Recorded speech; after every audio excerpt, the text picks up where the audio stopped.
৭৭ সংখ্যক গণৰাজ্য দিৱস উপলক্ষে সামাজিক সাংস্কৃতিক আৰু শৈক্ষিক স্বেচ্ছাসেৱী অনুষ্ঠান আলোকৰ উদ্যোগত আয়োজন কৰে জিলা ভিত্তিত প্ৰাইজমানি বিনামূলীয়া চিত্ৰাংকন প্ৰতিযোগিতাখনিত যোৰহাটৰ বিভিন্ন প্ৰান্তৰ পৰা প্ৰায় শতাধিক ছাত্ৰ-ছাত্ৰীয়ে অংশগ্ৰহণ কৰা পৰিলক্ষিত হয়। অনুষ্ঠানটিত উপস্থিত থাকে পোহৰলাই ভিতৰ মুখ্য সম্পাদক অমৰ বৰুৱা, সমাজসেৱিকা মৃদুস্মিতা দাস, সভাপতি ৰবীন চন্দ্ৰ বৰা, বিশিষ্ট ব্যৱসায়ী অৰূপ বৰদলৈ, থুনমণি বৰদলৈ, গাঁও প্ৰধান পুতুল বৰা, সমাজকৰ্মী সৈয়দ ইছফাকুৰ ৰহমানৰ লগতে আলোকৰ বিষয়ববীয়া সদস্যসকল। বিচাৰক হিচাপে উপস্থিত থাকে চিত্ৰশিল্পী মৃগেন কুমাৰ দত্ত। অনুষ্ঠানটিত পোহৰলাই ভিতৰ মুখ্য সম্পাদক অমৰ বৰুৱাক বিশেষভাৱে সম্বৰ্ধনা জনোৱা হয়। আলোকৰ সম্পাদিকা তথা বিশিষ্ট নৃত্যশিল্পী মাথুৰিমা বৰুৱাৰ এই প্ৰচেষ্টাক উপস্থিত অতিথিসকলে ভূয়সী প্ৰশংসা কৰে। ব্যুৰ' ৰিপৰ্ট পোহৰলাই ভিত।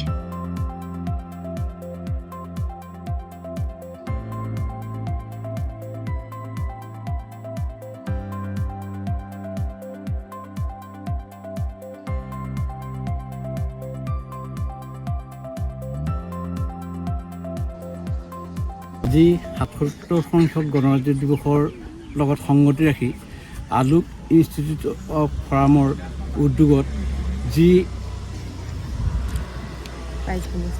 প্ৰাইজমানি চিত্ৰাংকন প্ৰতিযোগিতা আৰম্ভ হৈছিল, তাত আমাৰ ১০০ৰো অধিক ছাত্ৰ ছাত্ৰীয়ে অংশগ্ৰহণ কৰিছে আৰু তেওঁলোকৰ উত্তৰোত্তৰ কামনা কৰি আমি এই অনুষ্ঠান উদ্বোধন কৰিছোঁ। ঠিক আছে, হ'ব বাইদেউ, আপুনি কৈ দিয়ক সাৰ্বজনীন গণৰাজ্য দিৱস। নমস্কাৰ।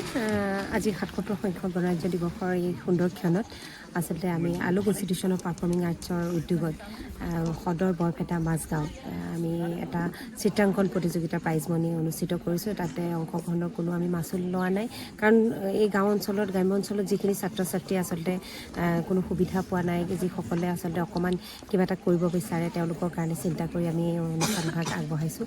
আৰু ইয়াতে আমাৰ অঞ্চলৰ সকলোৱে সহযোগিতা আগবঢ়াইছে, ইয়াৰে যুৱকসকলে আগবঢ়াইছে আৰু ইয়াৰে সকলো কৰ্মকৰ্তাই অঞ্চলৰ আমাক সহযোগিতা আগবঢ়াইছে আৰু খুব ভাল লাগিছে। আজি আপোনালোকে দেখিছে ১০০ৰো অধিক ছাত্ৰ ছাত্ৰী ইয়াতে অংশগ্ৰহণ কৰিছে। আমি যিমান পাৰোঁ আলোক ইনষ্টিটিউশ্যন অফ পাৰফৰ্মিং আৰ্টছৰ হৈ আমি চেষ্টা কৰিম আগলৈও যাতে এনে সুন্দৰ পদক্ষেপে আমি আগুৱাই লৈ যাব পাৰোঁ আমাৰ ইনষ্টিটিউশ্যনখন। ধন্যবাদ।